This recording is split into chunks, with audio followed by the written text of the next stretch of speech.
Dengan segala macam pertumbuhan ekonomi Indonesia, hingga saat ini yang katanya stabil, kita masih struggle untuk menyetarakan pembangunan, menyetarakan tingkat ekonomi masyarakatnya, dan juga pembangunan sumber daya manusia yang katanya harus unggul. Setidaknya, itu adalah gambaran negara kita tercinta Indonesia ini. Negeri ini subur, tapi tidak untuk masyarakat kalangan bawah. Negeri ini subur hanya untuk para elitnya saja. Mau sekaya apapun Indonesia, kalau tata kelola politiknya buruk, lalu korupsinya di mana-mana, ya nggak akan terwujud masyarakat adil makmur yang dicita-citakan dalam pembukaan Undang-Undang Dasar 1945. Hari ini kita akan membahas mengenai tata kelola politik, investasi, dan juga kesejahteraan.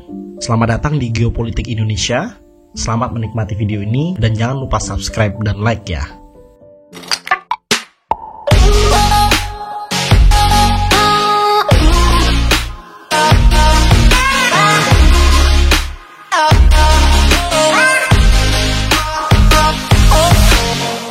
Kita akan memulai video ini dengan satu pertanyaan. Menurutmu, apa sih pengaruh tata kelola politik bagi kemajuan Indonesia?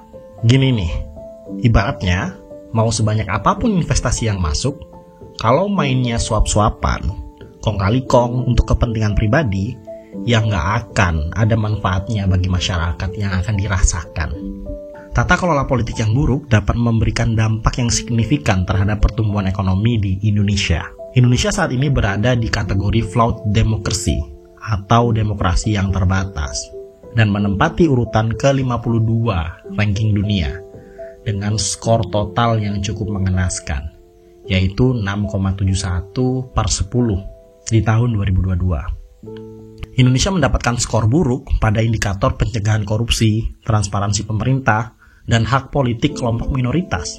Dalam beberapa subvariabel, yakni kebebasan berekspresi dan berkeyakinan, hak berasosiasi dan berorganisasi, serta aturan hukum, Indonesia mendapatkan skor yang cukup buruk dan berada di bawah rata-rata global, yakni pada indikator kesetaraan dalam hukum, penegakan hukum, interdependensi peradilan, serta kebebasan berekspresi dan juga berkeyakinan di depan publik.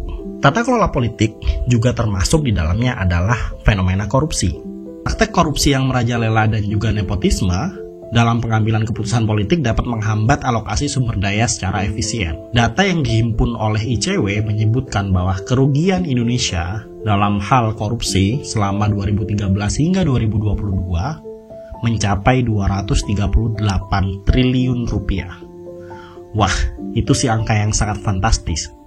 Bayangkan kalau itu digunakan untuk kesejahteraan masyarakat. Ini menyimpulkan apa? Ini menyimpulkan bahwa salah satunya proyek-proyek publik dapat dipengaruhi oleh pemberian kontrak kepada pihak yang tidak berkompeten dengan biaya yang tidak masuk akal, sehingga merugikan ekonomi secara keseluruhan. Praktek-praktek korupsi erat kaitannya dengan proyek-proyek seperti itu. Contohnya saja, ada nih kasus korupsi di tambang nikel di Blok Mandiodo, Sulawesi Tenggara.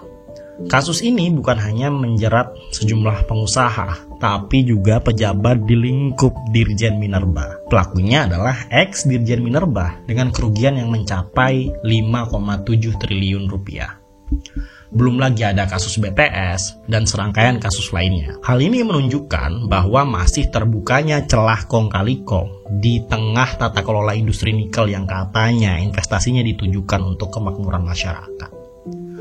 Masyarakat yang mana? Masyarakat yang elit kah? Belum lagi masalah mengenai sistem hukum. Menurutmu kenapa sih investor asing punya kecenderungan takut untuk kasih modal usaha di Indonesia?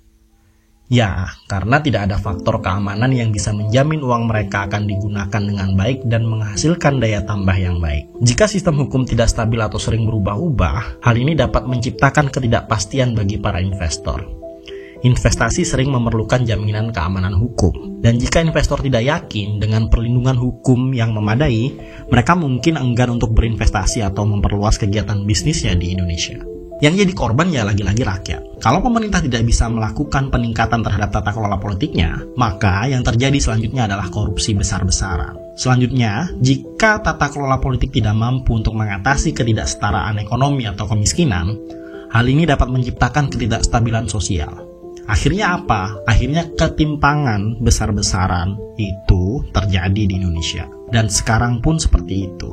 Banyak yang mengatakan bahwa berpuluh-puluh persen kekayaan yang ada di Indonesia itu hanya terbagi ke kelompok-kelompok tertentu saja, tapi tidak didiversifikasikan, tidak menyebar, dan tidak juga digunakan untuk seluruh masyarakat Indonesia.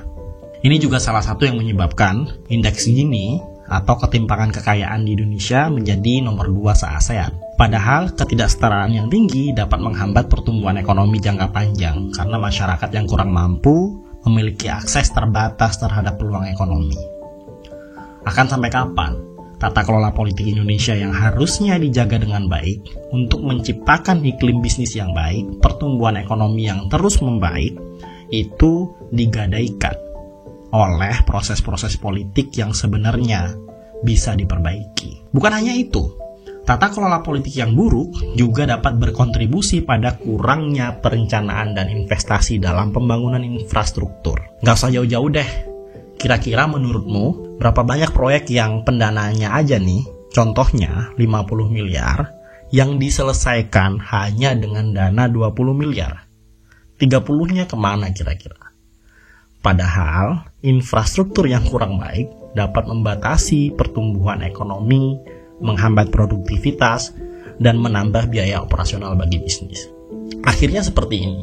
Kita mungkin tidak aware dengan bagaimana tata kelola politik itu bisa dilaksanakan di Indonesia dengan baik.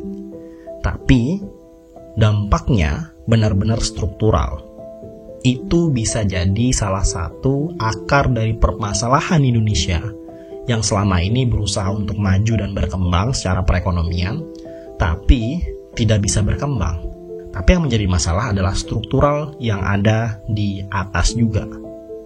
Selama tata kelola politik ini belum bisa diperbaiki, saya tidak yakin Indonesia akan mencapai Indonesia emas pada 2045. Terima kasih telah menonton video ini. Jangan lupa subscribe dan like. Terima kasih.